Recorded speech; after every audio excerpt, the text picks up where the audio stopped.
Qual que vai ser o assunto de hoje de gramática descritiva? Vamos lá. Eu quero apenas finalizar o tópico 1, que diz o seguinte: a língua é um conjunto de produtos estruturados, ou seja, gramática descritiva. Hoje, então, nós vamos entrar mesmo na parte mais teórica sobre esse tipo de concepção teórica, né, linguística, sobre a língua e sobre a gramática, que é a gramática descritiva. Estou construindo essa playlist de gramática do português brasileiro e o livro-texto que eu estou utilizando é este aqui, ó. É um livro muito bom, do Ataliba Teixeira de Castilho, e ele, então, traz aqui muitas coisas sobre o que se entende, né, por língua e por gramática. Eu ainda estou na introdução, aliás, estou no capítulo 1, que é exatamente isso que eu acabei de dizer. O título é O que se entende por língua e por gramática. E aí o primeiro grande tópico é teorias sobre a língua e a gramática. E aí ele traz aqui que existem neste livro, ao longo do livro, 4 grandes teorias linguísticas que estão divididas em 4 grandes blocos, a saber, a primeira, a língua como um conjunto de produtos estruturados, ou seja, a gramática descritiva. A língua como um conjunto de processos estruturantes, ou seja, a gramática funcionalista cognitivista. E a língua como um conjunto de produtos e processos em mudança, ou seja, a gramática histórica. E a língua como um conjunto de usos bons, ou seja, a gramática prescritiva. Então, estou tratando sobre a gramática descritiva. Só que antes mesmo de entrar sobre o que é uma língua para eles, a língua é um conjunto de sons que podemos gravar, de palavras e sentenças que podemos escrever, descrever, escolher em um dicionário, numa gramática, produzindo algumas generalizações, existiram alguns princípios epistemológicos que eu trouxe aqui no canal que fundamentam, epistemologicamente falando, a gramática descritiva. Entre elas, os tópicos da ciência clássica, né? Então, os fenômenos encontrados na natureza são ordenados e confusos, ocultando a sua regularidade. Para assegurar alguns resultados e conclusões, temos de considerar os dados em sua estatividade. Os sistemas identificados pela abordagem clássica têm uma grande elegância conceitual e uma notável simplicidade analítica. E quarto, o caminho para a descoberta científica é maiormente dedutivo, ou seja, envolve uma questão matemática aqui, né? E hoje, então, para finalizar o vídeo, que não sei se eu vou dar conta, mas temos alguns parágrafos já entrando um pouco mais nessa teoria da gramática descritiva. Vamos lá. A gramática descritiva segue por aqui, interpretando a língua como uma estrutura homogênea, ou seja, parecida, composta por signos, os quais são identificados pelos contrastes que estabelecemos entre eles, distribuindo tais signos por unidades organizadas em níveis hierarquicamente dispostos, como o fonológico, o morfológico e o gramatical. Para o estudo da língua assim concebida, não é necessário levar em conta o falante historicamente situado. Então, nesse sentido, na gramática descritiva, não se leva em conta o falante historicamente situado, pois o que interessa aqui é o enunciado que resulta da interação. O enunciado é visto como um produto acabado, como um sistema que importa entrever por detrás dos diversos usos linguísticos concretos. A teoria da língua, como uma estrutura da propriedade e análise do código, entende que os diferentes usos representam apenas uma porta de entrada para a análise. Insistindo mais um pouco, a língua articulada é entendida como uma forma idealizada, considerando-se aceitos os postulados arbitrariamente conceitos tais como comunidade de fala, competência do falante, funções da fala e da linguagem. A gramática da língua, como um conjunto de enunciados, é de natureza descritiva e compõe-se de regras explícitas que devem dar conta dos elementos que constituem os níveis hierárquicos mencionados. Ela vem sendo desenvolvida ao longo de uma tradição milenar, na qual podemos divisar 2 grandes movimentos, o da gramática tradicional e o da gramática estrutural. Para a descoberta das irregularidades gramaticais, a gramática estrutural leva em conta um conjunto de princípios e uma metodologia que serão expostos mais adiante no livro. Enquanto as irregularidades, elas são inscritas no léxico da língua, entendido como um lugar das idiosincrasias, postulado como uma componente das línguas naturais, distinto da fonologia, da morfologia e da sintaxe. Formula-se assim uma distinção entre léxico e gramática. A teoria da língua, como enunciado, ganhou muito após fórmulas... Eu tô torto aqui Meu Deus, agora que eu vi. A gente vai se deslocando na cadeira, né? Vamos lá.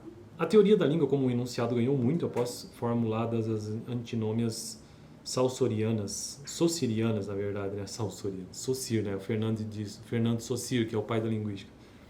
Estabelecidos pontos de vista sobre as unidades linguísticas e sobre os níveis hierárquicos que compõem a estrutura linguística. Vejamos de perto esses argumentos. Através de suas antinômias, Saussure institui a língua como uma estrutura e estabeleceu o campo da atuação da linguística como uma disciplina autônoma. Ele afirmou que o estudo da linguagem comporta 2 partes. Uma é essencial, tem por objeto a língua, a langue, que é social em uma essência e independente do indivíduo.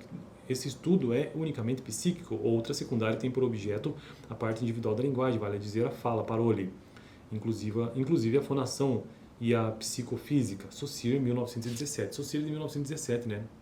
No livro dele, A Linguística Geral, se não me engano. O texto anterior, corroborado pela edição crítica de Mauro, não deixa dúvidas quanto ao objeto primário da linguística, e mais particularmente da gramática estrutural, a língua. A Lang é um construto teórico porque independente do indivíduo, a parole é o dado natural e concreto e a fonação a psicofísica e não deve ocupar o centro das atenções do linguista. Segundo Saussure, a Lang tem duas propriedades fundamentais na concepção saussuriana, é um objeto homogêneo e autônomo. Postular a propriedade da homogeneidade era um imperativo epistemológico dentro do raciocínio saussuriano, pois não é possível descobrir as regularidades necessárias para o estudo científico da linguagem se a linguística não voltar sua atenção para um objeto homogêneo. Apenas a homogeneização do objeto permitiria descobrir nele a sua verdadeira ordem, uma ordem que ultrapasse a mera criação e que permita chegar ao nível da explicação. A noção de Lang também, não sei se é assim que é a pronúncia, Lang, teve no quadro da teoria saussuriana, como pai da linguística, né, esse papel de tornar homogêneo o objeto e de permitir à teoria linguística aceder à explicatividade. Para operar com um objeto homogêneo descontextualizado, Saussure autonomizou a Lang buscando contextualizá-la nela mesma, definindo-a como um sistema cujos termos são todos solidários em que o valor de um não resulta senão na presença simultânea dos outros. O conceito de valor tem a mais alta relevância nesse esforço de autocontextualização da língua. Saussure afirma que a característica mais exata do valor é ser o que os outros não são. Essas postulações libertaram a linguística da relação de dependência que ela vinha mantendo com a lógica, a história e a literatura, particularmente com respeito à história. Saussure dizia que o estudo autônomo da sincronia é uma condição lógica para a diacronia, pois o projeto sincrônico prevalece sobre o outro. Assim, estabelecida a língua como uma entidade homogênea e autônoma, Saussure, então até aqui houve apenas uma dissociação, né, e colocado a língua como uma entidade homogênea e autônoma. Saussure propõe dois tipos de relações, as relações sintagmáticas e as relações associativas, hoje paradigmáticas, termos propostos por Hensley. As relações sintagmáticas são dadas pelo caráter linear da língua, cujos signos têm de ser proferidos um após os outros e não numa forma simultânea, aliando-se num eixo de sucessões, os signos compõem os sintagmas, e assim Saussure se vale de um termo técnico de linguagem militar grega, sintagma, corpo de tropa constituído de soldados dispostos uns após os outros. Olha só o que significa sintagma. Corpo de tropa constituído de soldados dispostos uns após os outros. Então, o sintagma é uma forma, uma linha. Em praesentia. Já as relações associativas ou paradigmáticas são dadas pela associação dos signos em absentia, isto é, fora do enunciado, e, portanto, situados na memória do indivíduo. A teoria do sintagma e do paradigma teve uma enorme importância para a configuração dos procedimentos de descoberta gramatical, pondo em xeque o jeito tradicional de fazer gramática por um processo de acumulação de dados soltos, não relacionados. Ou seja, Saussure estava fazendo ciência clássica e da boa. Daqueles 4 princípios epistemológicos que eu já mencionei, né? O estruturalismo desenvolveu consideravelmente nossos conhecimentos nos domínios fonológico e morfológico. Então, aqui, Saussure, em termos de teoria linguística, é o estruturalismo, né? Isso aconteceu entre as décadas... o estruturalismo desenvolveu consideravelmente nossos conhecimentos dos domínios fonológicos e morfológicos entre as décadas de 1930 e 1960. Já a sintaxe se mostrou mais exigente e, apesar de versada pelos estruturalistas, mais tarde ela tomaria da fonologia e da morfologia a centralidade que essas disciplinas vinham ocupando nas pesquisas. A explosão da sintaxe ocorreu quando as pesquisas foram orientadas para o entendimento da língua como uma atividade mental regulada por princípios deduzidos do enunciado, gramática gerativa, na famosa árvore, né, da sintaxe gerativa, ou como uma atividade social regulada por princípios de enunciação, vale dizer, dos usos da gramática funcionalista. A distinção entre forma da língua e matéria da língua, formulada por Humboldt, veio para ficar, assumindo a maior importância na reflexão gramatical, mesmo que debaixo de outras terminologias. A forma é a percepção idealizada da língua, isto é, a estrutura abstrata ou padrão composto pelas unidades que se organizam em níveis. A matéria ou a substância é o lado concreto da língua, com suas diferentes classes, relações e funções. Para finalizar o vídeo de hoje, para depreender a forma, temos de partir da substância manifesta, numa operação que requer o estabelecimento de postulados e de procedimentos metodológicos examinados adiante. Então, vou repetir esse último conceito aqui sobre forma e substância, porque isso, na verdade, aparece em diversas áreas do conhecimento, não é somente aqui na linguística, não. A distinção entre forma da língua e matéria da língua, formulada por Humboldt, veio para ficar, assumindo a maior importância na reflexão gramatical, mesmo que debaixo de outras terminologias. A forma da língua é a percepção idealizada da língua. Isto é, a estrutura abstrata ou padrão composta pelas unidades que se organizam em níveis. Já a matéria ou a substância é o lado concreto da língua, com suas diferentes classes, relações e funções. Então, a matéria ou a substância é o que há de concreto na língua, as suas classes, né, suas relações e funções.